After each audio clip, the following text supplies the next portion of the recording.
Estamos ao vivo. Boa tarde. Vamos chegando, pessoal. Vamos falar de vaginose bacteriana e candidíase. Estou esperando vocês, hein? Vou compartilhar aqui com minhas seguidoras que estão sempre me mandando inbox. Bom dia! Oi, Nereida! Boa tarde, tudo bem? Sejam bem-vindas.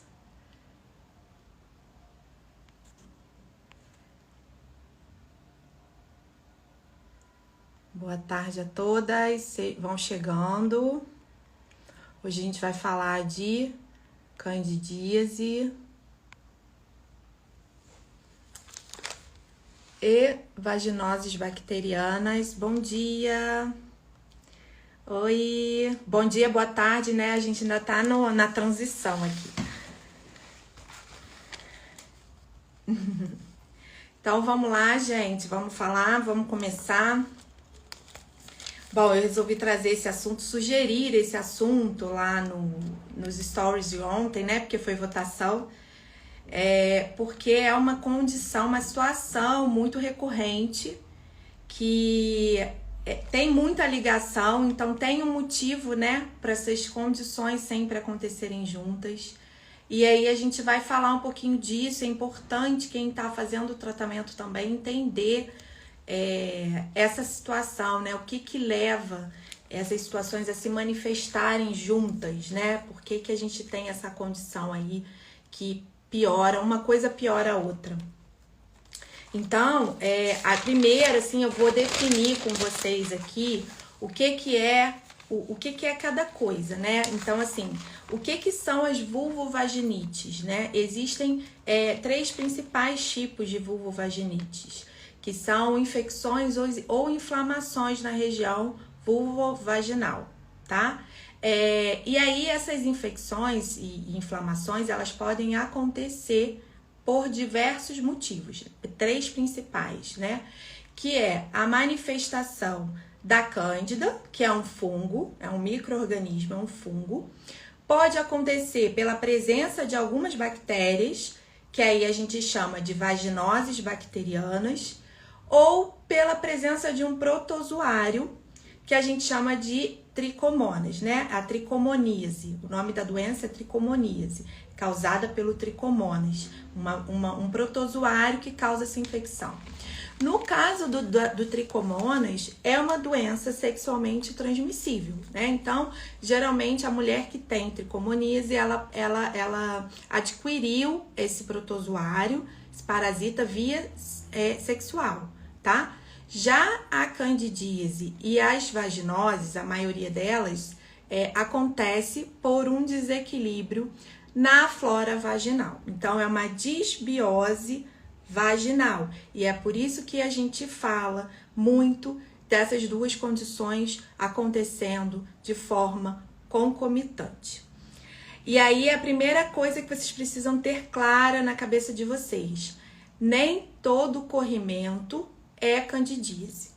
Nem todo prurido, coceira na região íntima é candidíase. A gente precisa entender e saber a causa, o que de fato está provocando aqueles sintomas na gente, para a gente buscar o tratamento correto. Ainda que esse tratamento tenha muitas coisas em comum, que é o que a gente vai falar aqui. Então, eu queria que vocês descrevessem para mim, quem está ao vivo, se vocês já tiveram algum diagnóstico diferente da candidíase.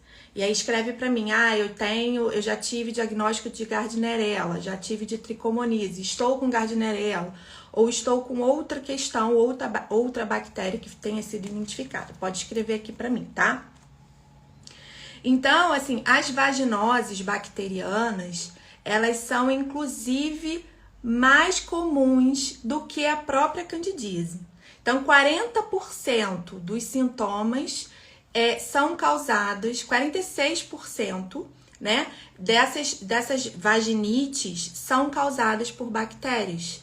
Então, existe a causa bacteriana, que são as vaginoses bacterianas, a causada por fungo, que é a candidíase, e causada por protozoário, que é o tricomonas, ok? Tá bom, Dani, pode ficar tranquila que vai ficar salva a live, tá? Pode ir lá que eu vou salvar, vai ficar lá no meu feed. Vai tranquila aí, resolver suas coisas. Então, existem esses 3 tipos de vulvovaginites. E a vaginose bacteriana, ela é a mais comum de acontecer. Mais até do que a candidíase. E aí, o que diferencia elas?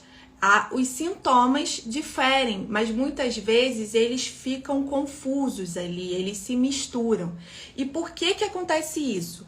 Porque a causa base, a origem do problema das vaginoses bacterianas e da candidíase é o mesmo, que é a disbiose vaginal. Então, assim como a disbiose intestinal, existe a disbiose vaginal. E essas microbiotas, tanto a microbiota do intestino quanto a microbiota da vagina, elas se comunicam. Então, às vezes o desequilíbrio, às vezes não, né? Sempre. O desequilíbrio começa lá no intestino, começa a ter esse desequilíbrio, essa manifestação de fungos, de bactérias patogênicas ali no intestino, e isso vai se comunicar com a vagina. E aí vai acontecer a manifestação lá naquela região íntima, né? Na parte vaginal, tá? Então, a flora vaginal, quando ela está numa situação de equilíbrio, ela é composta por 90% de lactobacilos. E qual o papel desses lactobacilos que vivem ali na região vaginal? É manter um pH saudável para a nossa vagina. E é por isso que quem trabalha com saúde feminina, com saúde da mulher, com ginecologia natural, fala muito da importância de vocês manterem esse pH, não usando sabonete que não é apropriado para esse tipo, para essa finalidade, né? Usando sabonete íntimo, usando perfume de pepeca, aquelas coisas todas que a gente vê no mercado, inclusive direcionado para a saúde íntima, que só gera alteração de pH e aí acaba aumentando aí, sendo mais um gatilho para essas infecções acontecerem. Então, os lactobacilos que vivem ali na região vaginal, que são 90% de toda a microbiota que existe ali, eles vão pegar o glicogênio, que é um tipo de açúcar, né? E vai transformar em ácido lático. A mesma coisa que acontece quando a gente vai produzir iogurte. Então, a gente não coloca lá os lactobacilos no leite para aquilo ali virar iogurte. E o que acontece nesse processo? Acontece a produção do ácido lático, um ácido que vai deixar ali o iogurte azedinho. A mesma coisa acontece na flora vaginal. Esse ácido lático, ele vai manter a nossa saúde, a nossa microbiota vaginal saudável, né? Deixando aquele pH ali entre 4 e 4,5. E várias situações, para além dessa questão da disbiose intestinal que interfere na nossa flora vaginal, várias situações na nossa vida vão contribuir para esse desequilíbrio desse pH. E aí, por exemplo, a cândida que tá lá quietinha na sua vagina, a gardnerella, se você é portadora, porque não existe, a gardnerella ela não é mais considerada uma bactéria patogênica, ela é considerada uma bactéria de flora mista. Algumas mulheres são portadoras de gardnerella, ela fica ali quietinha, só esperando uma oportunidade. Então, todas as duas são micro-organismos oportunistas. Isso vocês precisam guardar também para vocês poderem entender como que trata essas duas condições. Então, elas ficam ali quietinhas. Existe essa alteração de pH, um desequilíbrio do sistema imunológico já é o suficiente para elas se manifestarem. Porque se os lactobacilos sobrevivem com esse glicogênio, elas também vão conseguir consumir. Acaba que as bactérias, os fungos, elas têm o mesmo, consomem o mesmo substrato, o mesmo alimento. E aí, se você for uma pessoa que consome muito açúcar, tá sempre com os tecidos com muita concentração de glicose, você tem mais uma aí, ferramenta para Cândida e para Gardnerella se manifestar. Tá? Então, esse desequilíbrio da microbiota vaginal, ele é determinante para que esses micro-organismos oportunistas se manifestem. E como que eu observo isso na prática clínica, atendendo ali no 1 para 1, nas pacientes que eu venho acompanhando? Todas chegam com a queixa, a maioria, né? De candidíase, né? Porque é a minha especialidade. Ah, não, eu tenho candidíase de repetição. Algumas já chegam assim, eu também tenho Gardnerella. Outras não sabem se existe algum outro micro-organismo ali associado, tá? Então, elas chegam com essa informação, tenho candidíase, tá bom, vamos tratar a candidíase. E a gente faz todo o processo que eu já tô acostumado, o meu método, que junta, né, uma série de ações, de fases, para reequilibrar essa flora, para melhorar a digestão, a absorção, fazer a detoxificação hepática ser mais eficiente, auxiliar nesse suporte imunológico, melhorar os desequilíbrios nutricionais. E aí a gente observa uma mudança no padrão dessas crises. A maioria melhora muito rápido, ali entre 10 e 15 dias já não tem mais sintomas de candidíase.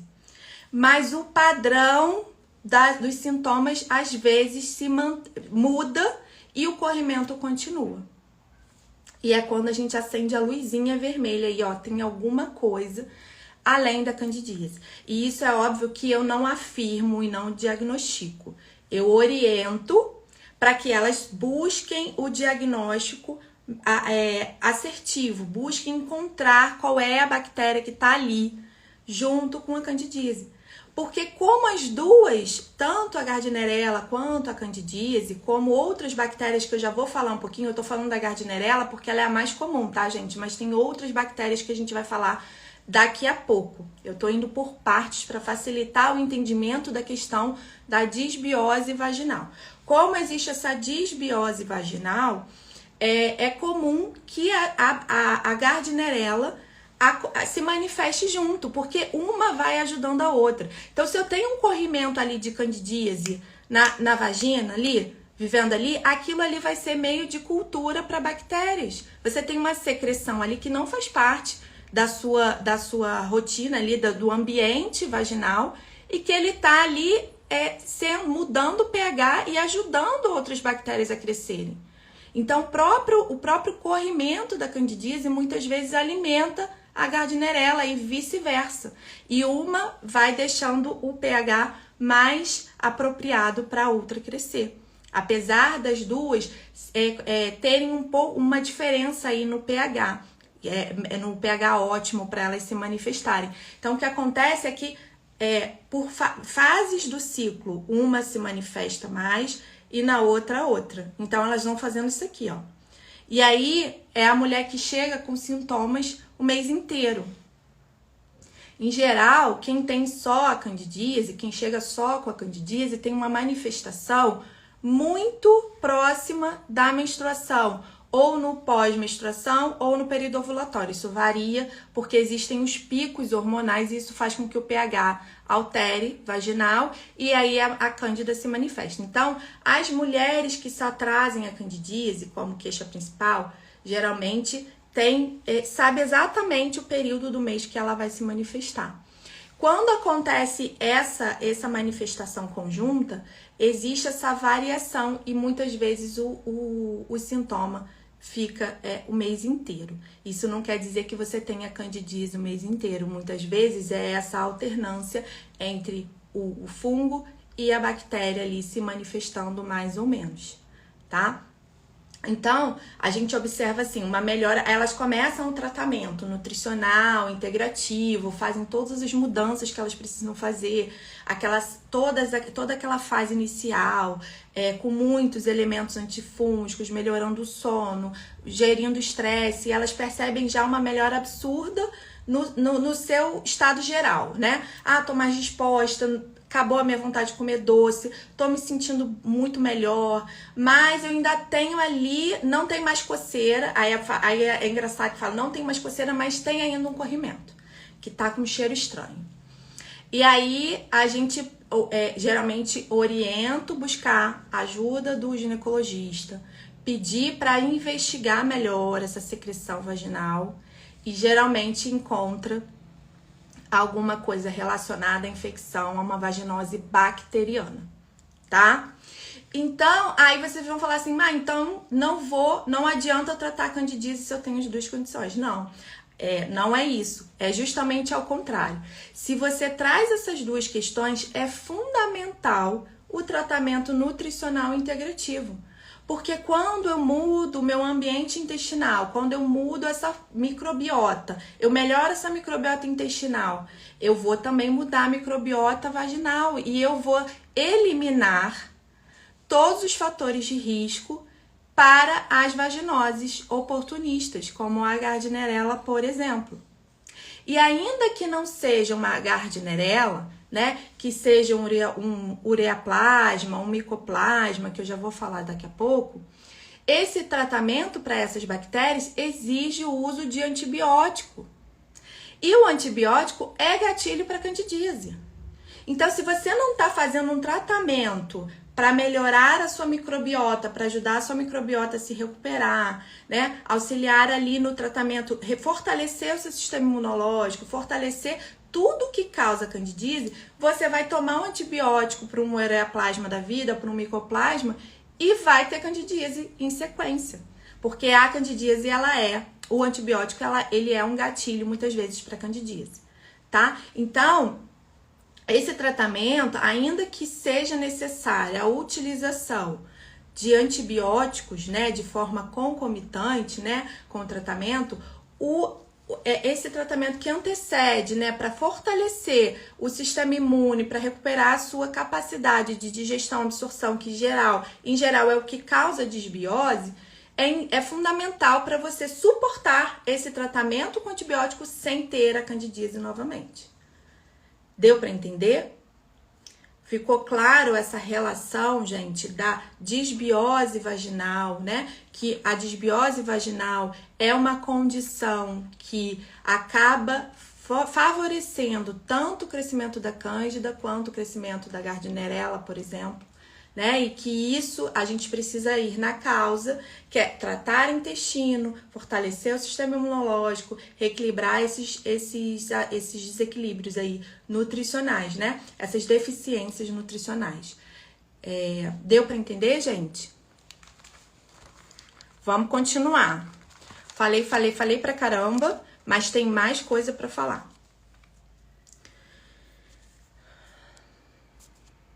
Todas prontas? Aí eu não falei da tricomoníase, né, com muita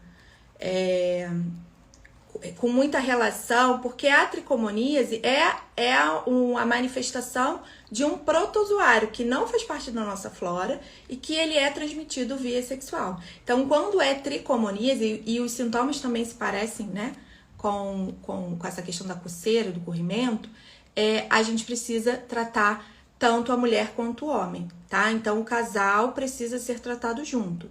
Já a candidíase e a Gardnerella é uma condição, uma doença, uma infecção causada por um desequilíbrio na flora. Uma disbiose vaginal que veio de uma disbiose intestinal e que a gente precisa tratar isso aí. Então, se tanto a candidíase quanto a Gardnerella é causada por esse desequilíbrio da flora intestinal e vaginal, né? A gente precisa tratar a disbiose. Então, a base do tratamento das duas é o tratamento da disbiose intestinal, tá? Melhora do sistema imune, tudo isso que eu falei ainda agora. E lembrando, nenhuma das duas é transmitida via sexual. A transmitida via sexual é a tricomoníase, que é causada por um protozoário. Agora, tem duas outras bactérias, na verdade são 4, né? Porque elas são espécies diferentes, são 2 gêneros de bactérias que causam sintomas muito confundidos com a candidíase, tá? Porque a Gardnerella, o médico, quando ele vai fazer a avaliação lá no exame físico, né? Ele pede para você ir lá se trocar para olhar, avaliar o colo do útero, avaliar a secreção. Ele consegue distinguir com facilidade uma candidíase de uma vaginose. Mas você pode estar indo ao médico na fase que a Gardnerella está em remissão e a candidíase está ali com tudo. Ou o contrário, e ficar faltando ali um diagnóstico mais completo. E outra coisa também é que essas duas tipos de bactérias que eu vou falar agora, elas têm sintomas já muito parecidos com a cândida, que é esse corrimento aí parecendo um leite coalhado, né? Um leite talhado, aquela coisa meio grumosa. Tem dois tipos de bactérias que se assemelham muito, que é o ureaplasma e o micoplasma, tá? E as espécies, eu vou ler porque é difícil. Ureaplasma parvum, ureaplasma urealíticos, o micoplasma hominis e o micoplasma genitalius. Essas quatro bactérias, né, essas 4 cepas, elas podem ser sim confundidas com a candidíase. E o que difere um pouco elas da candidíase? Elas se manifestam mais no pós-relação, tá? E elas não têm tanto esse gatilho hormonal que a candidíase tem, de vir ali no 21º dia do ciclo, né, junto com a TPM. Elas têm um outro comportamento, elas têm uma manifestação mais linear, mas que pioram muito na relação, no pós-relação, tá? Essa que é a principal diferença, mas independente disso, de você conseguir fazer essa diferenciação, é necessário um diagnóstico médico através de exames. A gente só vai conseguir diferenciar de fato uma das outras com o painel de IST. O painel de IST é um exame específico que colhe no próprio consultório médico, como da mesma forma que a gente colhe o preventivo, o painel de IST ele pode ser colhido. Então, o médico vai colher essa secreção e vai mandar para análise laboratorial. E nessa análise laboratorial vão vir positivo ou negativo para várias bactérias e protozoário, que é no caso o Trichomonas, que são transmitidos via sexual. No caso do ureaplasma e do micoplasma, sim, é transmitido via sexual, diferente da Gardnerella, que é uma vaginose comum, muito comum de acontecer junto com a candidíase. Mas isso não quer dizer que você não tenha, por exemplo, uma candidíase e uma manifestação de um ureaplasma ou de um micoplasma, tá? Então, sempre que você tiver essa desconfiança, que a mulher está fazendo o tratamento, melhorou dos sintomas da candidíase, mudou um pouco o padrão, ainda tem uma crise, é uma candidíase que está difícil de resolver com o tratamento nutricional integrativo, aí eu geralmente oriento a buscar um médico e solicitar esse exame. Porque muitas vezes existe aí uma dessas bactérias presentes e que precisa ser tratado e direcionado. E novamente, caso seja necessário usar o antibiótico, esse tratamento prévio de reequilíbrio do intestino, da microbiota intestinal, da microbiota vaginal, vai ser o suficiente para você não abrir um novo quadro de candidíase. Então, você vai fazer o tratamento do micoplasma e do ureaplasma de forma direcionada e concomitante ali no controle da própria candidíase. E também não é incomum terem as duas condições ao mesmo tempo. Então, uma pessoa que já vem com diagnóstico, foi identificado no exame a presença da Candida albicans, né, no preventivo, ou na secreção da bacterioscopia da secreção vaginal, foi identificada a presença, né, da Cândida, e ainda assim ter também um ureaplasma e um micoplasma. Então, é preciso fazer essa avaliação em caso de dúvida, tá? Desse exame. Muitas mulheres falam, ai, como é que eu vou falar com o meu médico ou com a minha médica que eu quero fazer esse exame? Eu falo, gente, é só ser sincera. Fala que você está fazendo um tratamento para candidíase e que está melhorando, mas não está demorando para surtir mais efeito, que você precisa tirar essa dúvida, fazer esse exame. E a maioria, nunca aconteceu de um médico, de uma médica se recusar de fazer o exame, tá? Então, é importante vocês terem o conhecimento e saber do que é possível acontecer junto com a candidíase, ok? E aí, quais são os outros fatores de risco, além dessa questão da desbiose, né? O que pode estar associado aí, tanto com a candidíase de repetição, quanto com a presença da Gardnerella, que a gente já viu que é uma bactéria também oportunista, assim como a Cândida é um fungo oportunista. A gente precisa avaliar o consumo alimentar, os hábitos de vida, né? Muitas vezes existe a desbiose, né? Na maioria dos casos, quando a candidíase é recorrente, quando a Gardnerella é recorrente, existe sim a desbiose intestinal, a desbiose vaginal, como eu já falei, e muitas vezes o uso de antibióticos e os gatilhos hormonais são importantes. Tá? Então, muitas mulheres começam a ter crises de candidíase de recorrência após o uso de antibióticos. Ou seja, ela começou com uma manifestação da Gardnerella e ela tomou antibiótico para Gardnerella sem fazer essa mudança na alimentação, no estilo de vida. E aí, ela tomou antibiótico e o que aconteceu? Ela teve ali uma crise de candidíase. Foi um gatilho para a candidíase. Mas entendam, o gatilho não é a causa, tá? A causa é a desbiose. Então, o antibiótico, ele altera a flora e é essa alteração de flora que faz com que a candidíase se manifeste, tá? Então, a causa principal da candidíase e da infecção por Gardnerella é a desbiose intestinal e a desbiose vaginal. Mas existem os gatilhos. E é importante a gente mapear sempre esses gatilhos, tá bom?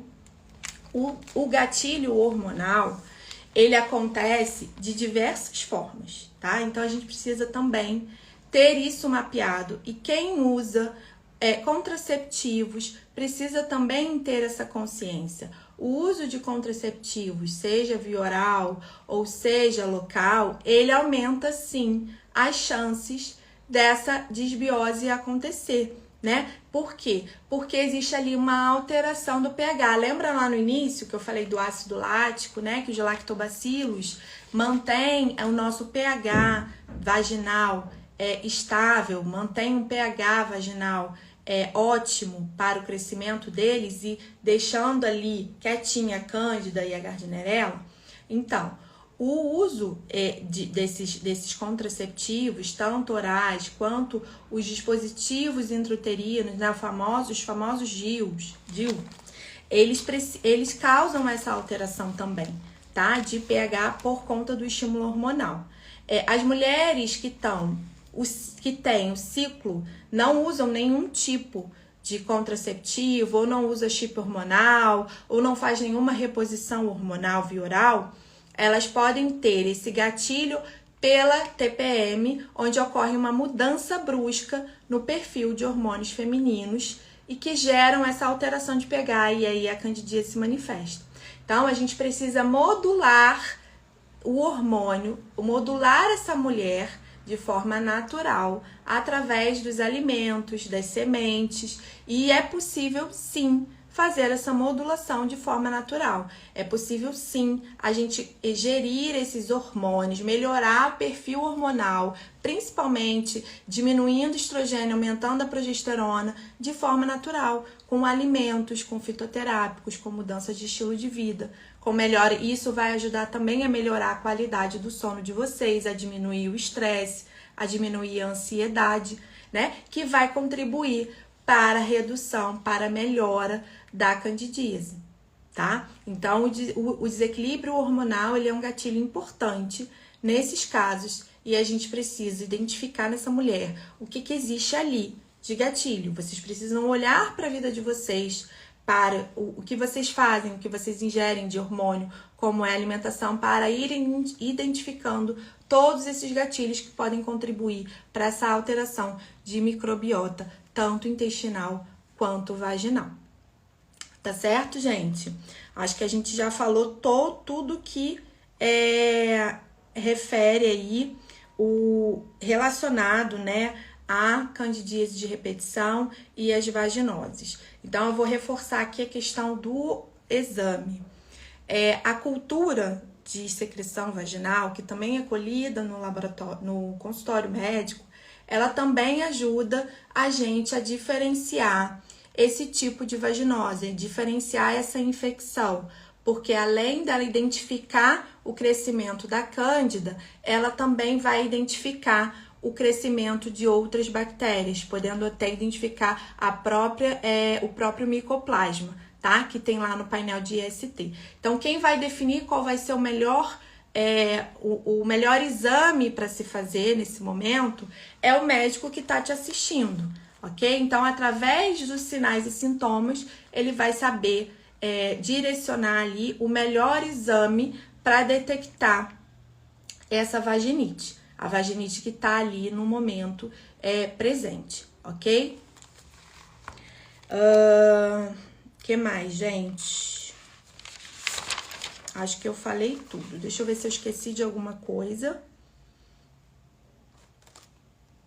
A questão da imunidade, que é importante, né? A gente melhorar a imunidade pra gente evitar esse tipo de infecção.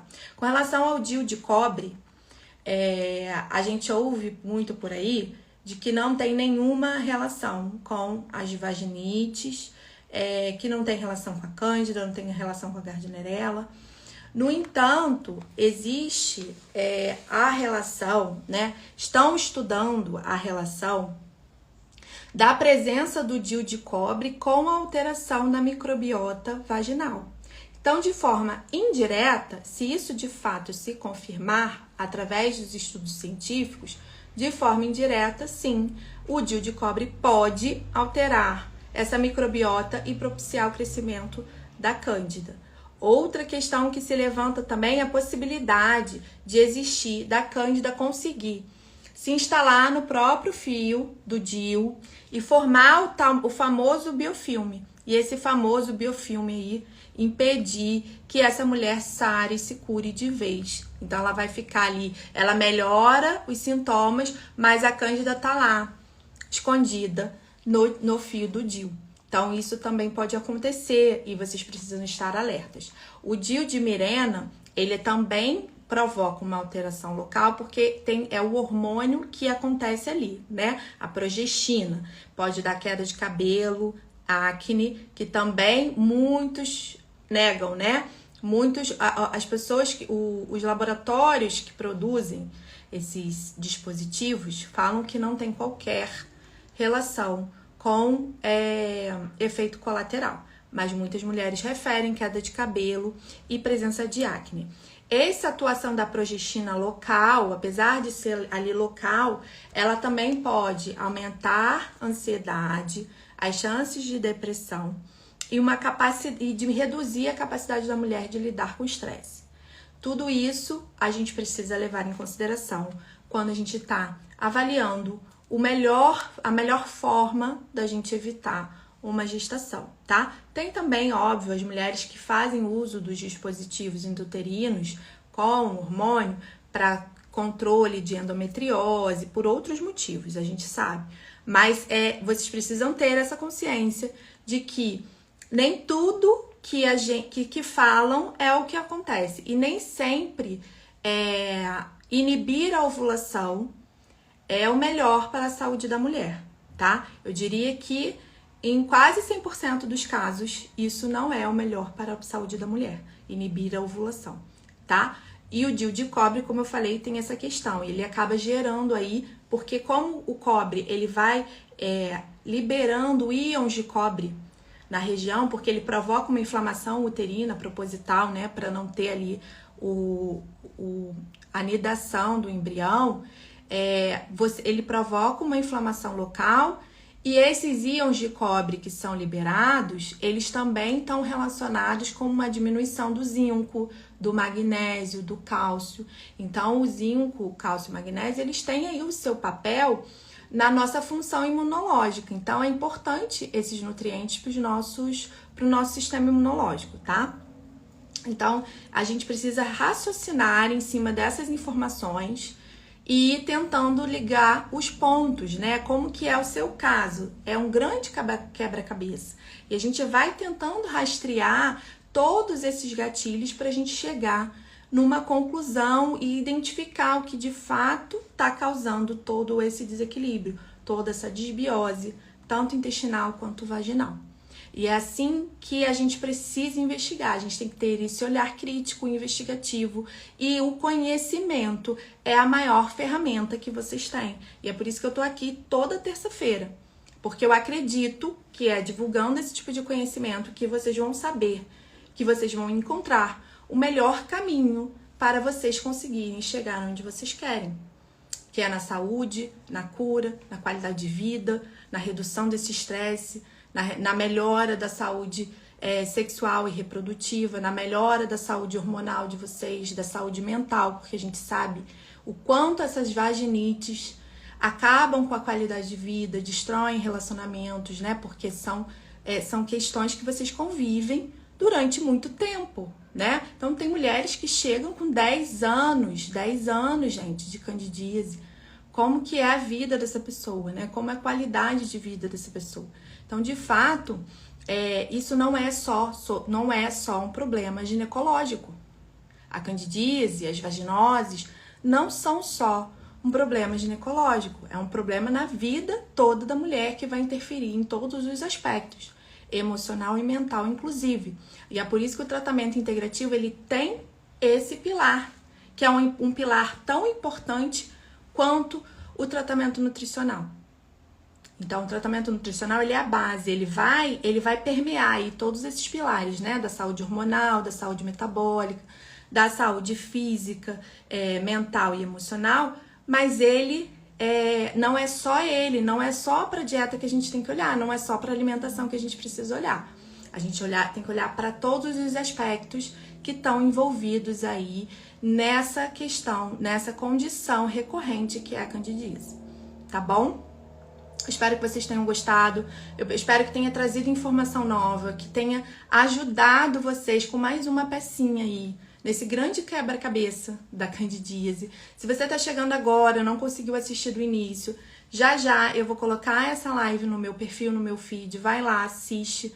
Se vocês puderem comentar, vocês vão estar me ajudando, curtir, comentar, isso me ajuda muito. Eu acho que quanto mais mulheres tiverem esse tipo de conhecimento, mais rápido elas vão ficar livres da candidíase, tá? Então, vocês estão vendo que é um trabalho de equipe, da equipe de saúde, e um trabalho também de equipe de vocês, mulheres que passam por essa situação, de se ajudar. E quando você curte, compartilha, manda para uma amiga um conteúdo desse, de um assunto que você sabe que ela sofre, você tá ajudando a mim e a ela também, tá? Então, agradeço a presença de vocês. A gente se vê semana que vem com mais pílulas. Se vocês tiverem ideia de tema, pode me mandar. A gente se vê semana que vem. Um beijo. Tchau, tchau.